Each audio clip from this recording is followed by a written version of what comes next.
Kev, you know what I especially loved and I focused on? This is obviously not the first cage match I watched in this era, but we always talk about WWE production, and I pay a lot of attention to it. The coverage of cage matches now Oh, is so great with their angles and where they position. Used to be, when it was Morocco and Snuka in the cage, every fucking shot was through the mesh and the lighting would reflect off the mesh, so you had a weird effect going on.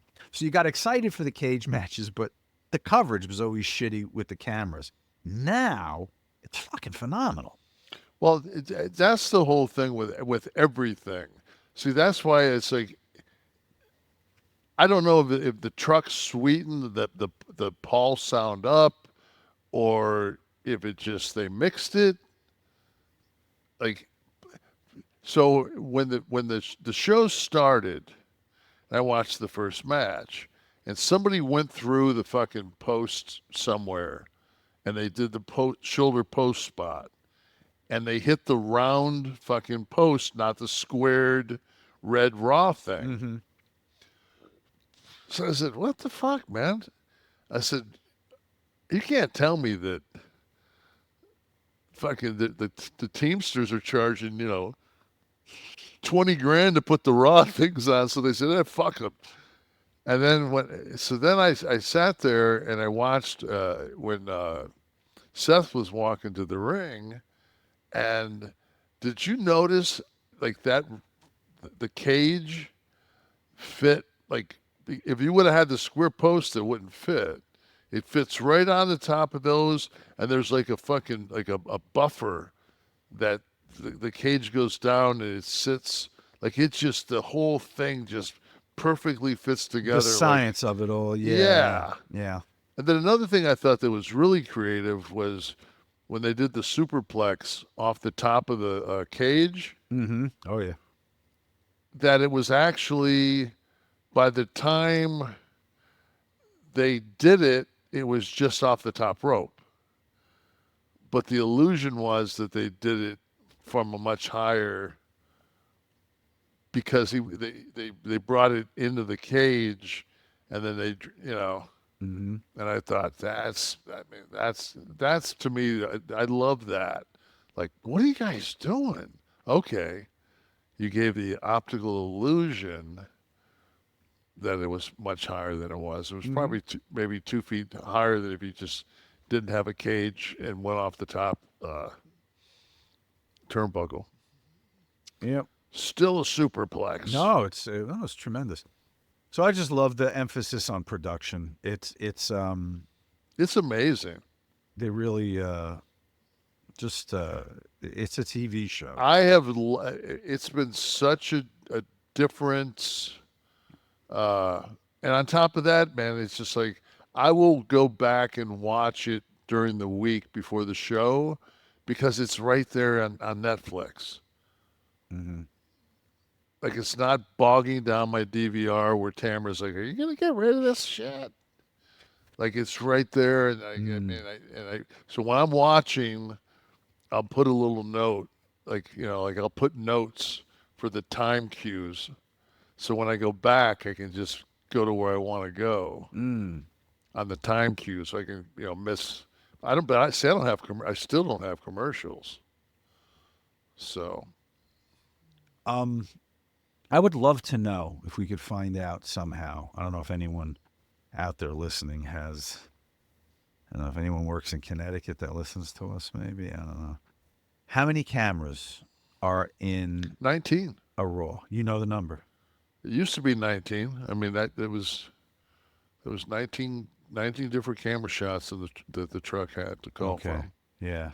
and that was shit. That was 8 years ago. That's a harrowing job calling those. Yes, Don, the drone in the ring for the cage. That's what I'm talking about, man. When they were over the fucking cage, it was tremendous. That's a harrowing job calling. There's a display at the Museum of the Moving Image in New York, which is the Film and Television Production Museum, where I spoke last year with Todd on a special night. But anyway, in the museum, they have you go and you stand in a control room, and it's a baseball game or a Yankees game or something, and it's the whole panel, all the shots, and it's just a few minutes of the game, and you can hear the director in your ear, and you're watching just the constant action, getting something on standby while something goes live, and it's unpredictable what happens in a baseball game.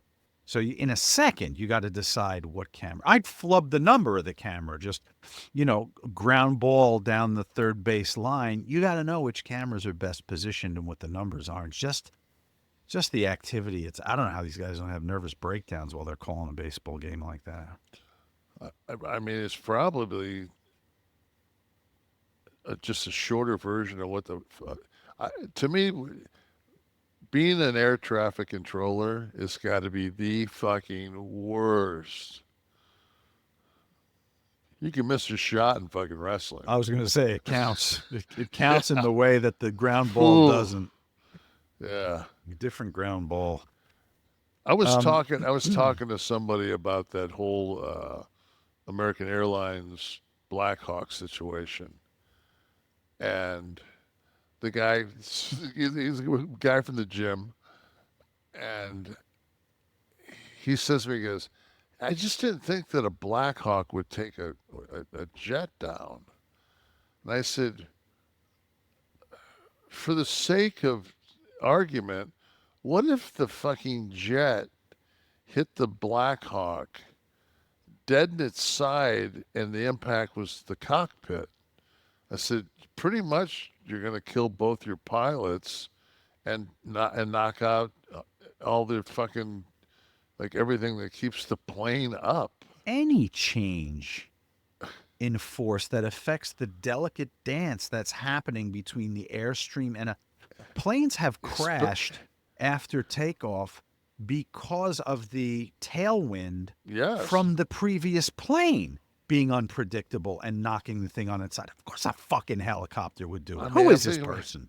Oh, just Did they watch Peaky Blinders ever?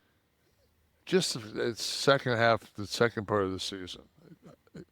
Somebody smartened them up. They came in at 6. Right.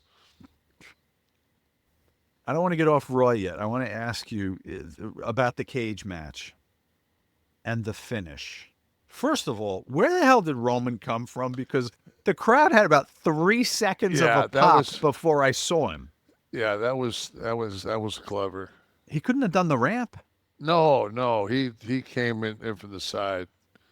The Gardens is I know the Garden pretty well. I don't know exactly where the ring was set up, but So maybe like what used to be the entrance before the days of the ramp and stuff, when you guys would just come out and it was kind of a short walk I to don't the know ring. because I think well, they can set Gorilla up anywhere. So Yeah.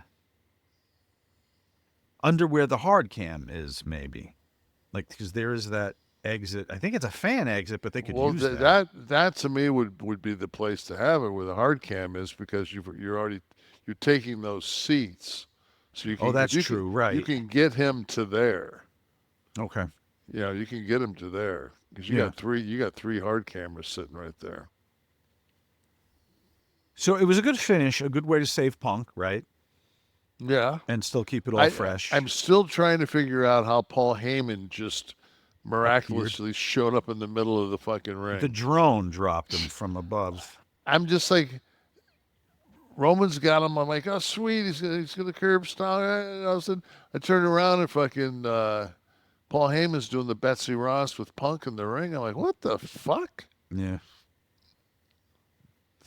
I don't know. Maybe it was a hatch, But secret door. I saw Roman sell the fucking Punk thing. So obviously, I think Heyman's gonna have some splaining to do. Mm-hmm. Yeah. Well, it keeps it interesting. I thought it was Yeah, a great finish, a great way good. to pull it all Way to together. tie everything in. Episodic television. Yeah. Make me, and that's what the first 4 episodes of Peaky Blinders didn't do. Did not drag me along. I'm gonna have to watch this now. We've ragged on this so much. I'm gonna have to give it a shot. You know what I'm gonna do first, though? You know what? I fell asleep in Oppenheimer, so I'm that guy. I think it's the actor. Oh, I started Nosferatu. On the weekend, Oh, my daughter came home from college. The dog was the only one awake 15 minutes in. It was, and I can argue with Wes about the quality of the black and white another time.